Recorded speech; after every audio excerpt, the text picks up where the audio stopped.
اللہم یا دافع البلیات، اللہم یا منزل البرکات، اللہم یا شافی الامراض، اللہم یا مجیب الدعوات، اللہم یا سامع الاصوات، اللہم یا خیر الناصرین، اللہم یا ارحم الراحمین، یا حی یا قیوم بحق لا الہ الا انت سبحانک انی کنت من الظالمین۔ اللہم صلی وسلم علی سیدنا و مولانا محمد وعلی آل وصحاب سیدنا و مولانا محمد معدل الجود والکرم۔ ربنا آتنا فی الدنیا حسنہ وفی الآخرة حسنہ وقنا عذاب النار۔ ربنا لا تزغ قلوبنا بعد إذ هديتنا وهب لنا من لدنك رحمة إنك أنت الوهاب۔ ربنا إنك جامع الناس ليوم لا ريب فيه إن الله لا يخلف الميعاد۔ ربنا ظلمنا أنفسنا وإن لم تغفر لنا وترحمنا لنكونن من الخاسرين۔ ربنا هب لنا من أزواجنا وذرياتنا قرة أعين واجعلنا للمتقين إماما۔ دعائے خیر، دعائے حاجات، دعائے شفا، بیماریاں، یا الہی اول خیر ہو، آخر خیر ہو، باطن خیر ہو، ظاہر خیر ہو، ایمان کی سلامتی ہو اور ہم سب کا خاتمہ بالخیر ہو۔ اے میرے رب کریم، یہ تو آپ کی بندہ پروری ہے، یہ تو آپ کی کرم نوازی ہے۔ اپنے لاکھوں بندوں سے مخصوص فرمایا، اپنی پاک بارگاہ میں بلایا، اپنے سے مانگنے کی توفیق عطا فرمائی۔ میرے مولا، ہم تیرا شکر ادا نہیں کر سکتے۔ اے میرے کریم، ہماری ناپاک زبانوں پر اپنا اور اپنے حبیب پاک کا پاک ذکر جاری فرما دیا۔ ہم تیرا شکر حق ادا کر ہی نہیں سکتے۔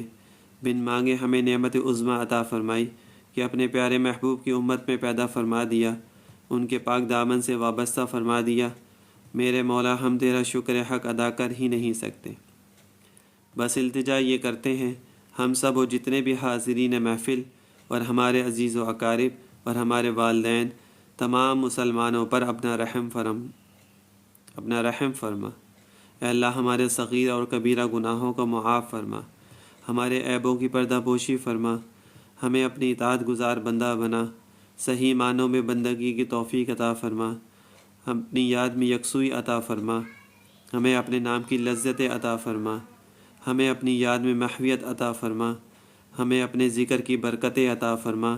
اے اللہ، ہمارا ظاہر و باطن پاک کر دے، ظاہر و باطن نیک کر دے، ظاہر و باطن ایک کر دے، ہمارے قول اور فعل کے تضاد کو دور فرما دے، ہماری سستی اور کاہلی کو دور فرما دے، ہماری غلاظتوں کو دور فرما دے۔ اے اللہ، ہمیں نور علی نور فرما دے، ہم پہ نظر رحمت فرما دے، ہم پہ نظر کرم فرما دے۔ آنے والا وقت ہم سبھی کے لیے خیر و برکت والا بنا دے، ہمیں اپنے پیارے محبوب کا سچا شدائی بنا دے، ہمیں اپنے پیارے محبوب کے صحیح معنوں میں اتباع کرنے کی توفیق عطا فرما دے، ہمیں اپنے چاہنے والے برگزیدہ بندوں کے نقش قدم پہ چلنے کی توفیق عطا فرما۔ انہی کے صدقے میں ہم سب کی بگڑیوں کو بنا دے، ہماری مشکلات کو آسان فرما دے، ہم پہ نظر کرم فرما دے، ہم میں جو بیمار ہیں ان سب کو شفائے عاجلہ صحت کاملہ عطا فرما دے، جو بے روزگار ہیں ان کو برسر روزگار فرما دے، جو برسر روزگار ہیں ان کے مال میں خیر و برکت عطا فرما۔ یا اللہ، یا ارحم الراحمین، یا ارحم الراحمین، یا ارحم الراحمین۔ جو بے اولاد ہیں ان کو صاحب اولاد بنا دے، اور جو صاحب اولاد ہیں ان کی اولادوں کو نیک و صالح بنا دے، جن کی بچیاں بالغ ہیں ان کی بچیوں کے لیے نیک و صالح رشتے بنا دے۔ اے اللہ، سبھی کی لاش شرم و کرم رکھ لے، ہم سب پہ کرم کی نظر فرما دے، ہماری عاجزانہ دعاؤں کو قبول فرما دے، ہم سب کو شیطان کے مکر اس کے فریب سے بچا لے، نفسانی خواہشات سے بچا لے، ہر بری راہوں سے بچا لے، بری عادتوں سے بچا لے، بری صحبتوں سے بچا لے، بری باتوں سے بچا لے، بری نیتوں سے بچا لے، ہم سب کو حاسدوں کے حسد سے بچا لے، مفسدوں کے فساد سے بچا لے، ساحروں کے سحر سے بچا لے، نادیدہ بلاؤں سے بچا لے، ہر دور کے ہر فتنے سے بچا لے۔ اے اللہ، ہم سب کو اپنی حفظ و امان عطا فرما، ہمارے دین اور ایمان کی حفاظت فرما۔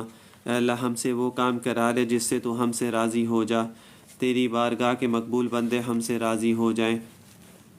الہی، سبھی کو نیکیوں کا صلہ عطا فرما، سبھی کو نیکیوں کا شکر عطا فرما، سبھی کو اپنی بارگاہ میں مقبول فرما، اور ہمیں وہ نعمتیں عطا فرما جو ہمارے خیال و گمان میں بھی نہ ہوں۔ یا اللہ ہم یہاں سے اٹھنے بھی نہ پائیں اور تو ہماری دعاؤں کو قبول فرما لے۔ اس گھر میں اپنی رحمتیں، برکتیں، نورانیت کا نزول عطا فرما۔ اس گھر کے مکینوں کو ہمیشہ شاد و آباد رکھنا۔ یا اللہ ہماری عاجزانہ دعاؤں کو قبول و منظور فرما۔ یا اللہ ہمارے گناہوں کو معاف فرما۔ یا اللہ ہماری لغزشوں کو معاف فرما۔ یا اللہ ہم قصوروار ہیں، ہم خطا کار ہیں، ہم گناہ گار ہیں، ہم مجرم ہیں، ہماری ساری زندگی خواہشات کی تباہ میں گزر گئی۔ اے خدا بند قدوس، ہم دنیا کو سامنے رکھ کر اس سے متاثر ہوئے اور اسی کے یقین میں جذب ہو گئے اور اسی کے طالب بن گئے اور اسی کے اندر اپنی ساری صلاحیتوں کو ہم نے ضائع کر دیا۔ اے اللہ ہماری محنت کے بگڑ جانے اس جرم عظیم کو معاف فرما، جس جرم عظیم سے ہزاروں خرابیاں ہم میں پیدا ہو گئیں اور ہزاروں ہمارے اندر کی دولتیں لٹیں۔ اے خدا اس محنت کا بدلہ یہ ہمارا اجر عظیم ہے، جرم عظیم ہے، ساری امت کے اس جرم عظیم کو معاف فرما۔ آپ صلی اللہ علیہ وآلہ وسلم جس محنت پر ڈال کر گئے اس محنت کو چھوڑ کر ان محنتوں میں الجھ گئے جس محنتوں سے نکال کر وہ گئے تھے۔ اے خدا اس محنت کا بدلہ یہ ہمارا سب سے بڑا جرم ہے، اس کی خصوصیت کے ساتھ معاف فرما اور اس محنت کو چھوڑ دینے کی بنا پر جتنے جرائم میں ہم مبتلا ہوئے ایک ایک جرم کو اپنے کرم سے معاف فرما اور ایک ایک عصیان معاف فرما، ایک ایک گناہ کو معاف فرما۔ اے اللہ کمائیوں کی لائن کی ہماری عصیان اور خرچ کی لائن کی ہماری عصیان اور معاشرت کی لائن کی ہماری عصیان، اے اللہ ہر لائن میں ہم عصیان کے سمندر میں ڈوبے ہوئے ہیں۔ اے نکلنے کی ہمارے لیے کوئی صورت نہیں، ڈوبا ہوا خود کہاں نکل سکتا ہے، جو ڈوبا نہیں ہے وہ نکال سکتا ہے۔ اے خدا ہم سب ڈوبے ہوئے ہیں اور تو ہی نکالنے والا ہے۔ اے اللہ عصیان کے سمندر سے، عصیان کے دریاؤں سے ہم کو نکال لے، اپنے فضل سے نکال دے، اپنے کرم سے نکال دے۔ اے کریم نافرمانیوں کے دریاؤں میں سے اپنے کرم سے نکال دے۔ اے اللہ اپنی رحمت کی رسی ڈال اور ہمیں کھینچ لے اور ہمیں عصیان کے دریاؤں میں سے نکال دے اور ہمیں طاعت کی سڑکوں پر ڈال دے۔ اے اللہ ہمیں قربانیوں کی پہاڑیوں کی چوٹیوں پر پہنچا دے۔ اے اللہ ہمیں دین کی محنت کے لیے قبول فرما، ہم سب کو دین کی محنت کے لیے قبول فرما۔ اے اللہ 100% امت محمد کو دین کی محنت کے لیے قبول فرما، علم کی محنت کے لیے، ایمان کی محنت کے لیے، عبادت کی محنت کے لیے، ذکر کی محنت کے لیے، اخلاق کی محنت کے لیے، حج کی محنت کے لیے، روزوں کی محنت کے لیے، زکوٰۃ کی محنت کے لیے، ان سارے فرائض و عبادات کی محمد کے زمانے کے طریقے پر آ جانے کے لیے ہم سب کو اس کی پوری پوری توفیق و محنت نصیب فرما۔ یا اللہ ہماری زندگی کے شعبوں کو بدعمالیوں کو بھی دور فرما، کمائی کی بد عملیوں کو دور فرما اور کمائی کے اعمال صالحہ کو گھریلو زندگیوں میں زندہ فرما، معاشرت کی بد عملیوں کو ختم فرما۔ اے اللہ عدل و انصاف والے اعمال کو ہماری معاشرت میں زندہ فرما۔ اے اللہ ہمیں نیک اعمال سے آراستہ فرما اور برے اعمال سے ہم کو نکال دے۔ اے اللہ جس قسم کے زمانے میں تو نے اس تبلیغ کے ذریعے اس کلمہ اور نماز پر محنت کی صورت پیدا فرما دی اور ہمارے تمام دوستوں کو اس پر جمع ہونے کی اور کہنے سننے کی اور اپنی راہ میں نکلنے کی توفیق دی، اللہ جب تو نے اپنا کرم فرما کر اس کام کے کہنے سننے کا رخ پیدا فرما دیا اور اس کام کی نقل و حرکت کا رخ پیدا فرما دیا، اے کریم اپنے کرم سے سب کو قبول فرما لے اور ان سب کی ایسی تربیت فرما کہ نقل و حرکت تجھے پسند آ جائے۔ تو ہی اپنے کرم سے ان کی تربیت کی اور نقل و حرکت کی تربیت فرما۔ تو ہی مربی ہے، تو ہی تربیت کرنے والا ہے، تو ہی تزکیہ کرنے والا ہے اور تو ہی پاک صاف کرنے والا ہے۔ اے اللہ اس نقل و حرکت کو قبول فرما، اے اللہ اس نقل و حرکت کو قبول فرما، اے اللہ اس نقل و حرکت کو قبول فرما۔